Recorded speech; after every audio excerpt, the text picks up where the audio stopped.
नमस्कार दोस्तों, स्वागत है आप सभी का एक बार फिर से राजू सर के नाम से इस यूट्यूब चैनल के अंदर एमसीक्यू वीडियो की कड़ी के अंदर एक और नया एमसीक्यू हम लेके आए हैं। AIIMS नॉर्सेट, ESIC, CRPF, GMCH, PGI Chandigarh और उत्तराखंड स्टाफ नर्स के पॉइंट ऑफ व्यू में कुछ इंपॉर्टेंट, कुछ ट्रिकी, कुछ कंसेप्चुअल एमसीक्यू जिनको सॉल्व करने वाले हैं विद रैशनल।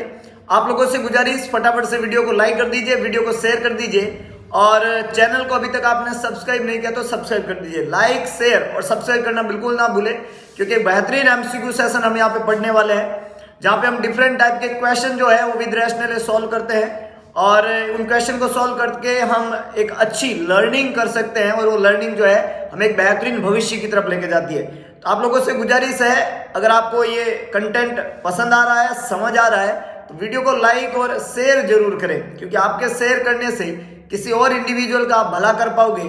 और इंसान है, इंसान की मदद करना सीखे तभी आप इंसान कहलाने के हकदार है कि नहीं है। तो लाइक करें, शेयर करें और इस बेहतरीन एमसीक्यू सेशन की हम शुरुआत करते हैं। सबसे पहला क्वेश्चन आज के इस एमसीक्यू सेशन का ये रहा,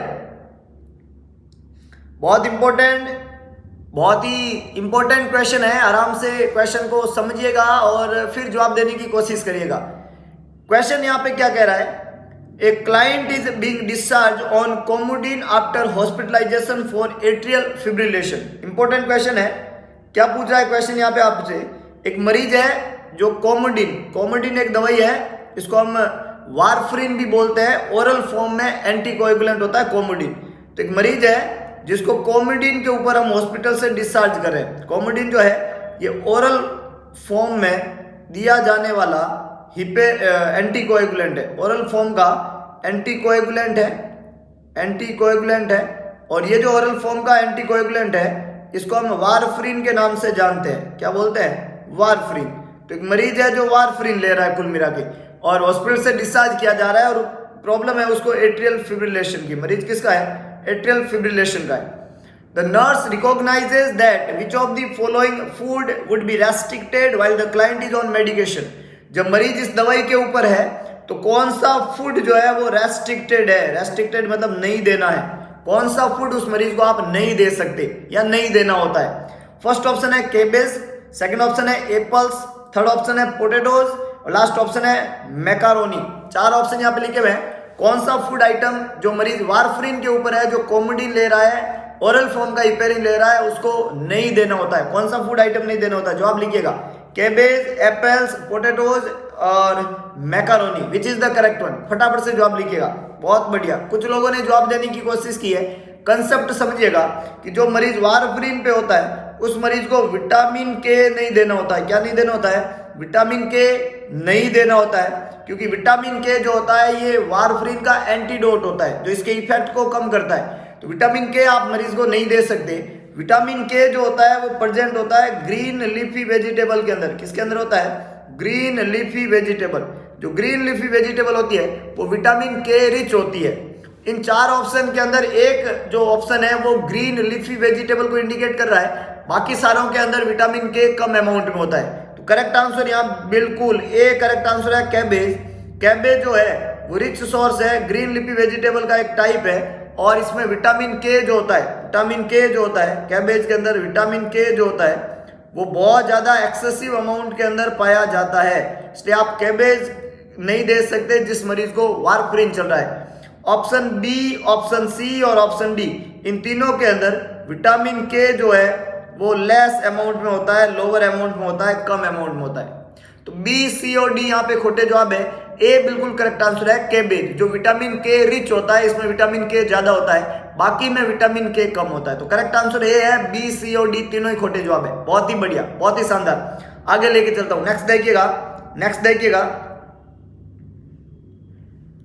इंपॉर्टेंट क्वेश्चन है अगला। आराम से क्वेश्चन को पढ़िए, क्वेश्चन को समझिए और उसके चार ऑप्शन को ध्यान से पढ़िए, क्योंकि क्वेश्चन को पढ़ के, ऑप्शन को पढ़ के फिर ही आप अच्छे से जवाब दे पाएंगे। तो एक बार क्वेश्चन को ध्यान से पढ़े, है ना, क्योंकि जो कंसेप्चुअल क्वेश्चन होते हैं उसमें छोटी छोटी बातें आपको पकड़नी होती है, तभी आपके आंसर करेक्ट होते हैं। तो press the like button, share the content, read the question carefully and then go for answer. पूछा जा रहा है, which assessment finding in a client with emphysema indicate to the nurse that the respiratory problem is chronic। बहुत बढ़िया, कुछ लोगों ने अच्छे से पढ़ के जवाब भी ठीक से दिया है। पूछा जा रहा है कि एम्पाइसीमा का मरीज है और कौन सा क्लिनिकल साइन इंडिकेट करता है कि मरीज को ये प्रॉब्लम क्रोनिक है ना। क्या क्लिनिकल साइन उस मरीज में मिले तो क्रोनिसिटी को इंडिकेट करता है, लंबे समय की बीमारी को इंडिकेट करता है। फर्स्ट है वीजिंग ऑन एक्सहेलेशन, जब वो सांस बाहर निकालता है तो वीजिंग साउंड आता है। Productive cough, clubbing of fingers और साइनोसिस। 4 ऑप्शन यहाँ लिखे हुए हैं। क्रोनिक टाइम से रेस्पिरेटरी प्रॉब्लम है, इसका साइन कौन सा है, और मैक्सिमम लोगों ने बिल्कुल सही से पहचाना इसको, बहुत बढ़िया, बहुत ही शानदार, बिल्कुल सी आंसर है। क्लबिंग ऑफ द फिंगर जो है वो क्रोनिक हाइपोक्सिया में देखने को मिलता है ना। लंबे समय तक जो हाइपोक्सिया की कंडीशन रहती है तो फिंगर नेल की क्लबिंग हो जाती है। क्लबिंग क्यों होती है फिंगर नेल की? जो फिंगर नेल होता है उस नेल के नीचे की जो स्किन होती है उस स्किन की हाइपरट्रोफी होने लग जाती है और उसकी वजह से नेल जो होता है वो इस तरीके से बाहर की तरफ निकल जाता है। इसको बोलते हैं क्लबिंग ऑफ फिंगर नेल। तो नेल के नीचे की स्किन की हाइपरट्रोफी होने से नेल जो होता है वो बाहर की तरफ उबार के रूप में आ जाए, ये क्लबिंग ऑफ फिंगर नेल कहलाता है और ये क्रोनिक हाइपोक्सिया में देखने को मिलता है। एम्पाइसीमा, सीओपीडी या न्यूबॉर्न बेबी जो पैदा होते हैं और जिनको साइनोटिक हार्ट डिजीज होती है उनमें भी फिंगर नेल की क्या हो जाती है, क्लबिंग हो जाती है, ये उबार के रूप में आ जाता है। क्लबिंग ऑफ फिंगर नेल को हम ड्रम स्टिक नेल के नाम से जानते हैं ना। आपने कभी ड्रम देखा हो और उसकी जो स्टिक होती है पीछे पतली स्टिक होती है और आगे का जो जहां से ड्रम को बजाना होता है वो इस तरीके से होता है। तो इस तरीके से फिंगर के नेल हो जाते हैं, अंगुली अंदर से ऐसे आगे से ऐसे गोल हो जाती है क्योंकि फिंगर नेल की क्लबिंग हो गई है। तो क्लबिंग ऑफ फिंगर नेल देखने को मिलती है क्रोनिक हाइपोक्सिया के अंदर और क्रोनिक हाइपोक्सिया वाली कंडीशन रेस्पिरेटरी एलिमेंट से संबंधित है। तो करेक्ट आंसर यहाँ पे सी बनेगा। वीजिंग ऑन एक्सहेलेशन, प्रोडक्टिव कॉफ और साइनोसिस जो है ये क्रोनिक हाइपोक्सिया के इंडिकेटर नहीं है। तो ए, बी और डी तीनों ही खोटे जवाब है, सी बिल्कुल करेक्ट आंसर है। बहुत ही बढ़िया, बहुत ही शानदार, आगे लेके चलता हूं। नेक्स्ट देखिएगा अगला क्वेश्चन कतई जहर क्वेश्चन है, बहुत इंपॉर्टेंट है, आराम से समझिएगा, आराम से पढ़िएगा और फिर जवाब देने की कोशिश करिएगा। कंसेप्चुअल स्टडी है और कंसेप्चुअल स्टडी आप करना चाहते हो तो एक प्लेटफॉर्म आप लोगों के लिए ओपन है, नोवल नर्सिंग इंस्टीट्यूट। फटाफट से अप्रोच करिए और जुड़ जाइए टीम नोवल के संग कंसेप्चुअल स्टडी करने के लिए। सवाल यहाँ पे कह रहा है कि client who has just undergone a laparoscopic tubal ligation complain of free air pain. मरीज को क्या किया हमने जो सर्जरी किया वो किया लेप्रोस्कोपिक ट्यूबल लिगेशन किया और इसके बाद में मरीज कह रहा है कि उसको फ्री एयर पेन हो रहा है वहां पे। What would be the nurse's best action? आपका बेस्ट एक्शन क्या होना चाहिए जब मरीज को फ्री एयर पेन हो रहा है? आपका बेस्ट एक्शन क्या है? आपको अगला एक्शन क्या काम में लेना है? फर्स्ट है एम्बुलेट करेंगे क्लाइंट को, सेकंड है instruct the client to breathe deeply and cough, third है maintain the client on bed rest with the leg elevated और लास्ट है insert an NG tube to low wall suction. 4 option यहाँ पे लिखे हुए हैं, कौन सा आंसर होना चाहिए? फटाफट से जवाब लिखिएगा। लेप्रोस्कोपिक ट्यूबल लाइगेशन होता है और उसके बाद में मरीज कह रहा है उसको फ्री एयर पेन हो रहा है ना, फ्री एयर पेन हो रहा है, तो कौन सा इंपॉर्टेंट बेस्ट नर्सिंग एक्शन रहेगा? जवाब लिखिएगा। बहुत बढ़िया, कुछ लोगों ने जवाब देने की कोशिश की है। कंसेप्ट को समझिएगा कि जो ऑप्शन बी में लिखा हुआ है कपिंग और डीप ब्रीदिंग और डी सी में लिखा हुआ है maintain on bed rest with leg elevated, इनका संबंध इस बीमारी से है ही नहीं। तो ये दो तो बिल्कुल खोटे जवाब है, बी और सी दोनों बिल्कुल खोटे जवाब है क्योंकि इनका संबंध डिजीज से है ही नहीं। अब ए और डी में से आंसर होना चाहिए। ए कह रहा है कि हम एम्बुलेट कर देंगे और डी कह रहा है हम एनजी ट्यूब इंसर्ट कर देंगे और लो वॉल के ऊपर सक्शन करेंगे। एनजी ट्यूब इंसर्ट करना और लो वॉल पे सक्शन करना इतना एडवांस जो इंटरवेंशन है ऐसा क्वेश्चन ने बोला भी नहीं है, तो ये भी क्या हो गया, खोटा जवाब हो गया। एग्जैक्टली हुआ क्या है, लेप्रोस्कोपिक सर्जरी हुई है मरीज को और लेप्रोस्कोपिक सर्जरी के अंदर क्या होता है कि ऑर्गन को सेपरेट करने के लिए अंदर एयर डाली जाती है, दैट इज CO2, ताकि जो ऑर्गन है वो सेपरेट होए और सर्जरी को आराम से आसानी से कैरिड आउट किया जा सके। अब सर्जरी के बाद में एयर जो अंदर रह जाता है नॉर्मली, उस एयर की वजह से मरीज को फ्री एयर पेन होता है और वो एयर वहां से विड्रॉल हो जाए, निकल जाए, इसके लिए मरीज को एम्बुलेट करना जरूरी होता है। तो लेप्रोस्कोपिक सर्जरी के बाद में अगर मरीज फ्री एयर पेन की कंप्लेन करता है तो आपको क्या इंपॉर्टेंट एक्शन लेना है, आपको वहां से मरीज को तुरंत प्रभाव से क्या कराना है, एम्बुलेट कराना है ए यहाँ पे करेक्ट आंसर बनेगा। अगर आप पेशेंट को एम्बुलेट कराते हैं तो जो एयर आपने अंदर डाली थी ऑर्गन को सेपरेट करने के लिए, वो एयर बाहर की तरफ आ जाएगी और मरीज जो है उसका पेन जो है वो क्या हो जाएगा, मिनिमाइज हो जाएगा। तो ए यहाँ पे अप्रोप्रिएट इंटरवेंशन है according to the situation. B, C और डी तीनों ही खोटे जवाब है, ये सिचुएशन के अकॉर्डिंग अप्रोप्रिएट इंटरवेंशन नहीं कहलाएंगे। बहुत बढ़िया, बहुत ही शानदार, आगे लेके चलता हूं। नेक्स्ट देखिएगा, इंपॉर्टेंट क्वेश्चन है, press the like button and share the content. अगर क्वेश्चन आपको समझना है, ऑप्शन समझना है तो लाइक करें, लाइक इट फास्ट, फटाफट से लाइक और शेयर कर दीजिए ताकि ये कतई जहर क्वेश्चन जो अभी आया है आप लोगों के सामने, इसको आप समझ सके और आराम से जवाब दे पाए। तो लाइक, शेयर और सब्सक्राइब करना बिल्कुल ना भूले। क्वेश्चन कह रहा है the nurse is planning shift duties, shift duty plan कर रहे हो आप, विच is the least appropriate task for the nursing assistant. आप शिफ्ट ड्यूटी प्लान कर रहे हो और कौन सा लीस्ट अप्रोप्रिएट टास्क है जो कैरिड आउट किया जा रहा है नर्सिंग असिस्टेंट के द्वारा। नर्सिंग असिस्टेंट इन चार में से कौन सा टास्क कैरिड आउट नहीं कर सकता, ये क्वेश्चन का मतलब है। लीस्ट अप्रोप्रिएट टास्क पूछा, मतलब उसके लिए ये टास्क अप्रोप्रिएट नहीं है, बिल्कुल भी नहीं है, क्योंकि उसमें हो सकता है कलाकारी चाहिए हो। जिस टास्क में कलाकारी चाहिए हो उसको रजिस्टर्ड नर्स ही कर सकती है, नर्सिंग असिस्टेंट कैरिड आउट नहीं कर सकता। ये क्वेश्चन का इंपॉर्टेंट कंसेप्ट है। तो यहाँ पे पहला है assisting a COPD client admitted 2 days ago to get up in the chair. COPD का मरीज है, 2 दिन पहले भर्ती हुआ है और चेयर से गेटअप होना चाहता है, ये नर्सिंग असिस्टेंट कर सकता है, इसमें कोई ज्यादा कलाकारी वाली बात है नहीं। दूसरा कह रहा है feeding A client with bronchitis who has an old paralysis on the right sided. Right sided का पुराना पैरालिसिस है और अभी ब्रोंकाइटिस की वजह से वो भर्ती है और उसको फीड कराना, ये भी कोई कलाकारी की बात नहीं है, ये भी किया जा सकता है, इसलिए ये भी आंसर नहीं बनेगा। तीसरा है accompanying a discharge emphysema client to the transportation area. Emphysema का मरीज डिस्चार्ज हो गया है, उसको ट्रांसपोर्टेशन एरिया तक कैरिड आउट करना, ये काम भी नर्सिंग असिस्टेंट कर सकता है। तो ऑप्शन ए, ऑप्शन बी और ऑप्शन सी के जो लैंग्वेज है, जो लॉजिक दिए हुए हैं, ये तीनों काम, ये तीनों function nursing assistant carried out कर सकता है। इसके लिए किसी रजिस्टर्ड नर्स का होना जरूरी नहीं है, इसलिए जवाब नहीं बनेंगे। तो ऑप्शन डी यहाँ पे लिखा हुआ है, असेस करो आप एम्पाइसीमा के मरीज को जो कंप्लेन कर रहा है डिफिकल्टी इन ब्रीदिंग, जिसको बोलते हैं डिस्निया। और डिस्निया की कंप्लेन अगर एम्पाइसीमा का मरीज कर रहा है तो यहाँ पे इंटरवेंशन रजिस्टर्ड नर्स ले सकती है, नर्सिंग असिस्टेंट के काम का नहीं है, क्योंकि यहाँ पे सांस के साथ में दिक्कत है और जब तक सांस है तब तक आस है। तो सांस में गड़बड़ हो गई तो प्रॉब्लम हो जाएगी, तो रजिस्टर्ड नर्स ही इसको हैंडल करे, वो प्रॉपर अपने ज्ञान के साथ में उसको हैंडल कर पाएगी और उससे मरीज की जान बचने की संभावना रहेगी, नहीं तो मरीज की कंडीशन और वर्स्ट हो सकती है। तो करेक्ट आंसर यहाँ पे डी बनेगा। ए, बी और सी तीनों ही खोटे जवाब है, ए, बी और सी तीनों ही खोटे जवाब है। बहुत ही बढ़िया, बहुत ही शानदार, आगे लेके चलता हूं। नेक्स्ट देखिएगा, नेक्स्ट देखिएगा, अगला क्वेश्चन यहां पे पूछ रहा है विच nursing order would be the nurse anticipate for a client with pancreatitis. एक मरीज है और मरीज को बीमारी क्या है, पैनक्रियाटाइटिस है, तो कौन सा नर्सिंग ऑर्डर जो है वो नर्स एंटिसिपेट करेगी, है ना। मरीज पैनक्रियाटाइटिस का है और उसके कुछ सीक्वेंस में नर्सिंग ऑर्डर लिखे गए, ऐसा कौन सा नर्सिंग ऑर्डर है जो उस मरीज को लिखा गया है जो कि अप्रोप्रिएट है ना। कौन सा अप्रोप्रिएट नर्सिंग ऑर्डर है जो नर्स एंटिसिपेट करेगी। फर्स्ट है फोर्स फ्लूइड टू 3000 ml पर 24 आवर्स, 24 घंटे में 3000 ml फ्लूइड दे दो उसको।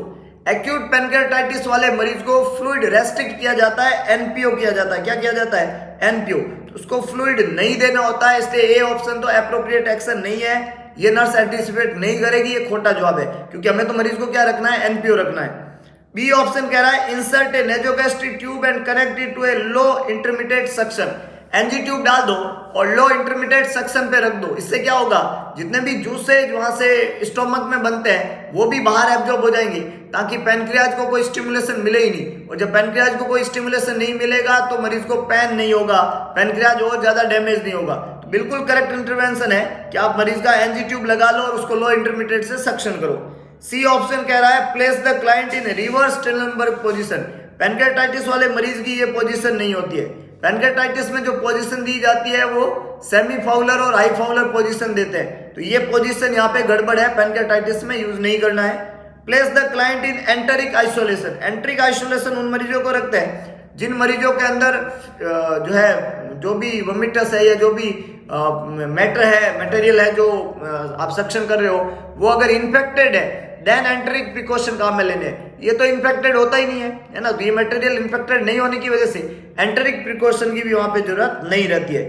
ऑप्शन ए, ऑप्शन सी और ऑप्शन डी तीनों ही खोटे जवाब है, क्योंकि इनका संबंध पैनक्रेटाइटिस से नहीं है। एग्जैक्टली आंसर पैनक्रेटाइटिस का है कि आप एनजी ट्यूब इंसर्ट कर देंगे और लो इंटरमीडिएट सेक्शन से कनेक्ट कर देंगे, ताकि सारे सिक्रीशन अगर बाहर विड्रॉल हो जाएंगे तो मरीज को अंदर क्या नहीं होगा, पैनक्रियाज का स्टिमुलेशन नहीं होगा, तो मरीज को पैन की कंप्लेन नहीं होगी, पैनक्रेटाइटिस कंडीशन और वर्स्ट नहीं होगी। तो ये बहुत इंपॉर्टेंट कंसेप्ट है। करेक्ट आंसर है बी, नेजोगैस्ट्रिक ट्यूब डालेंगे और लो इंटरमीडिएट सक्शन करेंगे।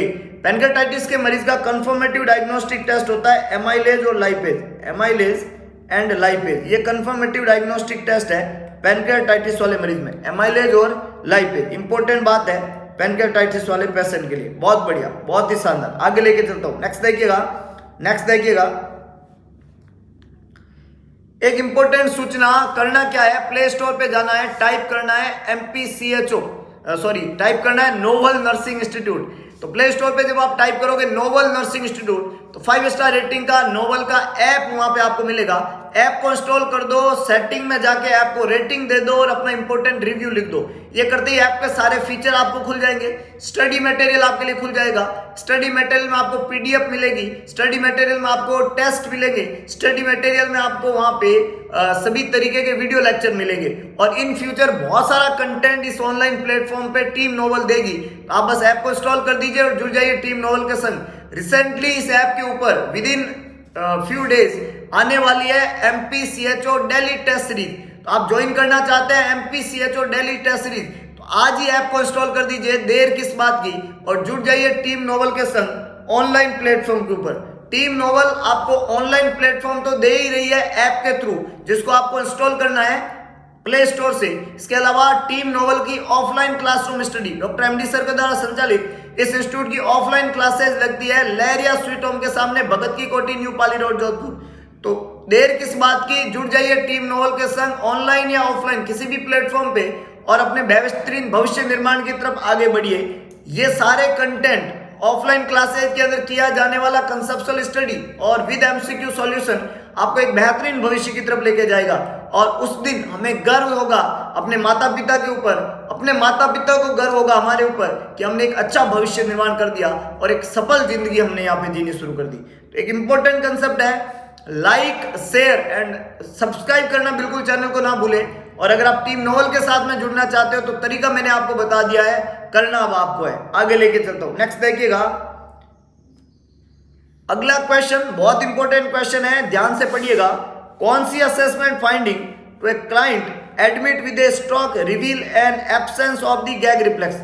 मरीज जो स्ट्रोक का मरीज था, एडमिट हुआ स्ट्रोक का मरीज, और उसके अंदर ऐसा पता चल रहा है कि उसमें गैग रिफ्लेक्स जो है वो क्या है, एब्सेंट है। जब आपने हिस्ट्री रिवील किया तो उसमें गैग रिफ्लेक्स एब्सेंट मिला। The nurse suspect injury to which cranial nerve. अगर मरीज में गैग रिफ्लेक्स एब्सेंट है तो कौन सी क्रेनियल नर्व की इंजुरी आप सस्पेक्ट करते हो, मरीज को कौन सी क्रेनियल नर्व की इंजुरी हुई है जब उसके अंदर गैग रिफ्लेक्स एब्सेंट है। समझ पा रहे हो क्वेश्चन को? फर्स्ट है 12, सेकंड है 10, थर्ड है 9 और फोर्थ है 7। 12 is the hypoglossal, vagus is the 10, glossopharyngeal is the 9 और फेशियल इज द 7। फटाफट से जवाब लिखिएगा। कौन सी इंपॉर्टेंट नर्व है जिसकी डैमेज की वजह से गैग रिफ्लेक्स वहां पे चला गया? फटाफट से जवाब लिखिएगा। बहुत बढ़िया, कुछ लोगों ने जवाब देने की कोशिश की है, हमने पढ़ा है और कई बार पढ़ा है, और अभी 2-3 दिन पहले ही जो है ऑफलाइन क्लासेज के अंदर पढ़ा है कि गैग रिफ्लेक्स के लिए जिम्मेदार 2 नर्व होती है, एक तो नंबर 10 और एक नंबर 9। एक होती है नंबर 10 10 और एक होती है नंबर 9। ये जो नंबर 10 गैग रिफ्लेक्स के लिए हमने क्रेनियल नर्व की बात करनी है, तो इसका नाम है वेगस नर्व। कौन सी नर्व है? Vagus nerve. और नंबर 9 जो है इसको हमने नाम दिया ग्लोसोफेरिंजियल। क्या नाम है इसका? ग्लोसोफेरिंजियल। तो नंबर 10 जो है वो तो वेगस है, नंबर 9 जो है वो कौन सी है? ग्लोसोफेरिंजियल। अब होता है क्या कि जो नंबर 10 वेगस है इसका तो सेंसरी पार्ट, और नंबर 9 जो है ग्लोसोफेरिंजियल इसका मोटर पार्ट। नंबर 10 जो है वेगस इसका सेंसरी फाइबर, नंबर 9 का मोटर फाइबर। सेंसरी फाइबर से सेंस होता है। जैसे आपने गले के पोस्टीरियर पार्ट में कोई भी स्टिमुलेशन दिया तो मरीज गैग करता है। अब गैग क्यों कर रहा है? क्योंकि वहां पे जैसे स्टिमुलेशन दिया, जो मैसेज होता है, जो सेंसेशन होता है, वो वहां से कहां पहुंचता है? ब्रेन तक पहुंचता है और स्टिमुलेशन का काम करता है और फिर वहां से वो वापस मैसेज लेके आता है और मोटर के थ्रू मूवमेंट कराता है। तो किसी भी रिफ्लेक्सेस को कैरीड आउट होने के लिए पहले स्टिमुलेशन देना पड़ेगा, सेंस होगा और सेंस के परिणाम स्वरूप एक्ट होता है। तो यहाँ पे सेंसेशन का काम वेगस करती है 10th और मूवमेंट का काम, एक्शन का काम 9th क्रेनियल नर्व करती है ग्लोसोफेरिंजियल। तो करेक्ट आंसर क्या बनेगा? वेगस 10, बी यहाँ पे करेक्ट आंसर है। सेंसरी पूछा इसलिए बी करेक्ट आंसर बनेगा।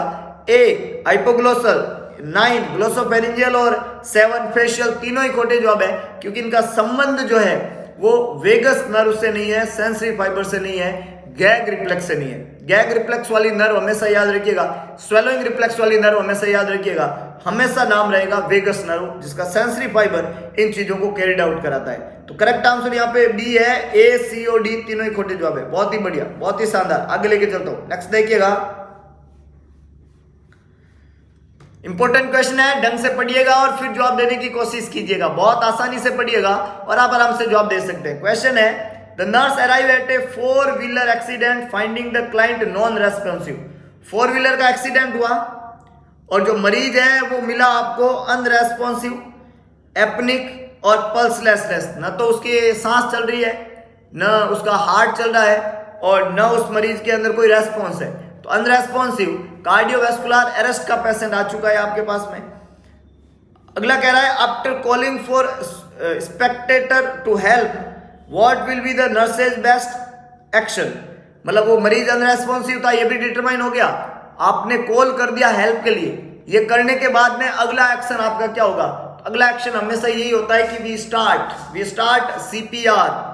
सीपीआर का एक प्रोसेस है और उसमें हम स्टार्ट कर देते हैं सीपीआर, जिसकी गाइडलाइन है सीएबी। क्या है? सीएबी, जिसको बोलते हैं हम C for circulation, A for air और बी फॉर ब्रीदिंग। सर्कुलेशन को प्रायोरिटी देते हैं और सर्कुलेशन को स्टेबलाइज करने के लिए चेस्ट कंप्रेशन देने पड़ेंगे। क्या देने पड़ेंगे? चेस्ट कंप्रेशन, जो कहां लिखा हुआ है देखिएगा, 4 ऑप्शन यहाँ पे लिखे हुए हैं और बी ऑप्शन में लिखा हुआ है बिगिन चेस्ट कंप्रेशन। क्या लिखा हुआ है? Begin chest compression. तो सीपीआर, सर्कुलेशन और सर्कुलेशन को इंप्रूव कराने के लिए चेस्ट में कंप्रेशन, और ये चेस्ट कंप्रेशन जो है वो सबसे पहला अगला इंपॉर्टेंट एक्शन होगा। ये मरीज अनरेस्पॉन्सिव था, ये डिसाइड हो गया।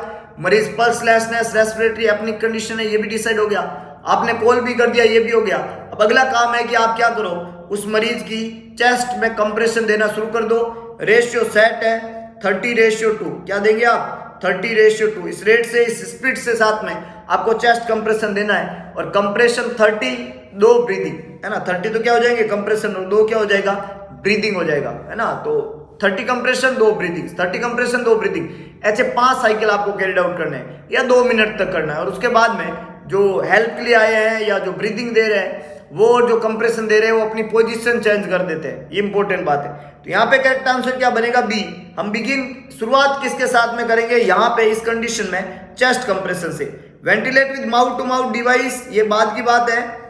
परकोर्डियल पंप यहाँ पे नहीं है और ओपन द एयरवे यहाँ पे नहीं बनेगा क्योंकि मरीज अनरेस्पॉन्सिव है, पल्सलेस है, पल्सलेस है और एपनिक कंडीशन के अंदर है मरीज।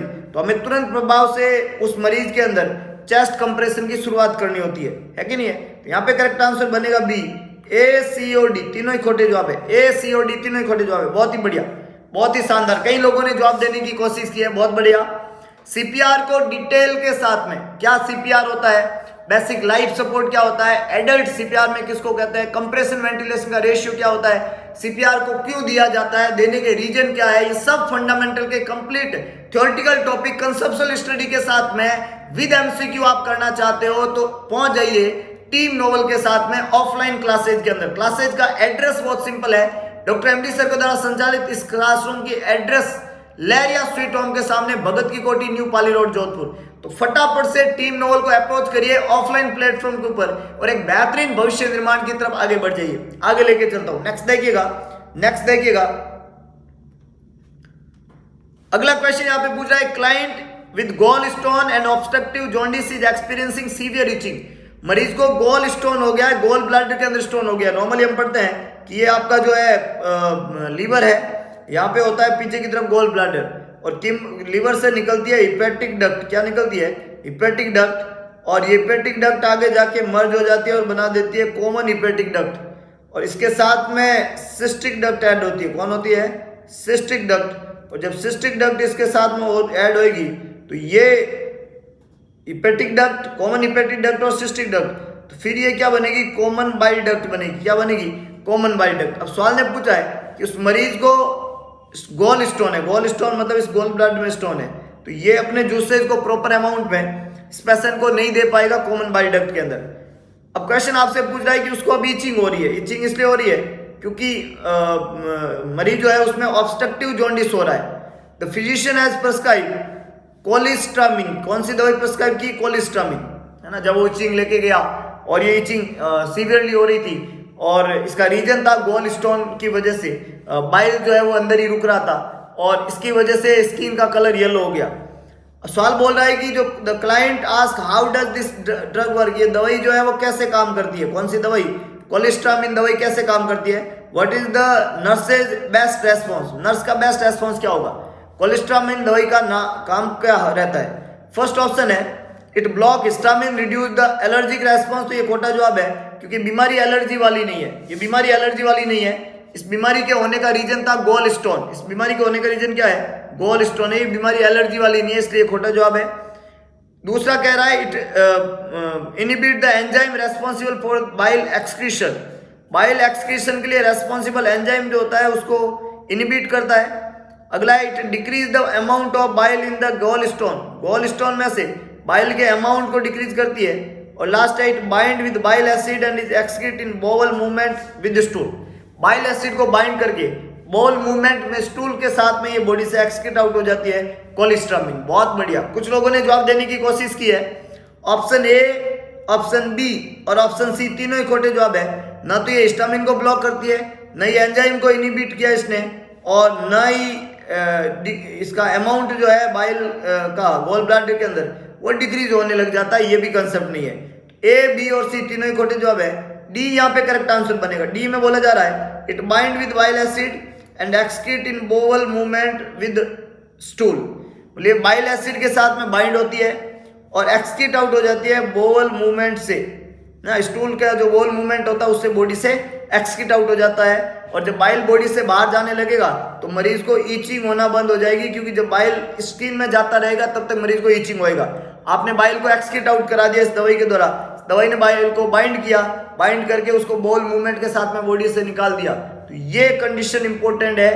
डी यहाँ पे करेक्ट आंसर बनेगा। ड्रग का इफेक्ट पूछा है और ड्रग का नाम है कोलिस्ट्रामिन। बहुत कॉमनली यूज की जाने वाली ड्रग है, बस आपको नाम पता होना चाहिए। ऑप्शन को कंसेप्ट के साथ में सोचे और फिर जवाब दे, डेफिनेटली जवाब करेक्ट बनेगा। कुछ लोगों ने अभी तक लाइक बटन को प्रेस नहीं किया, press the like button. Like, share and subscribe करना तो बिल्कुल ना भूलें, ये बहुत इंपॉर्टेंट है। क्योंकि देखिएगा आपके सब शेयर करने की वजह से कई सारे ऐसे लोग हैं जिनका भविष्य निर्माण हो सकता है, उनको पता भी नहीं है इस तरीके के कंटेंट की। तो सारे लोग इस तरीके का कंटेंट पढ़ के एक बेहतरीन एग्जाम की तैयारी कर सकते हैं, इसलिए शेयर कर जरूर करें मैक्सिमम लोगों तक। आगे लेके चलता हूं। नेक्स्ट देखिएगा एक क्लाइंट विद अल्सरेटिव कोलाइटिस। बीमारी कौन सी है? मरीज को ulcerative colitis require an ileostomy. Ileostomy की रिक्वायरमेंट है ना। अल्सरेटिव कोलाइटिस बीमारी है, इलियोस्टोमी की रिक्वायरमेंट है। The nurse would instruct the client to do, the nurse will instruct the client which of the following measures as an essential part of caring for the stoma. Stoma की care करने के जो essential part है वो कौन कौन से होंगे जिसको आप इंक्लूड करेंगे? फर्स्ट है perform massage of the stoma 3 times a day. Second है include high fiber food, especially nuts in the diet.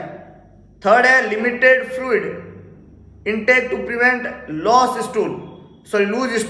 And last है clean the persistent peristomal skin mediculation. फटाफट से जवाब लिखिएगा।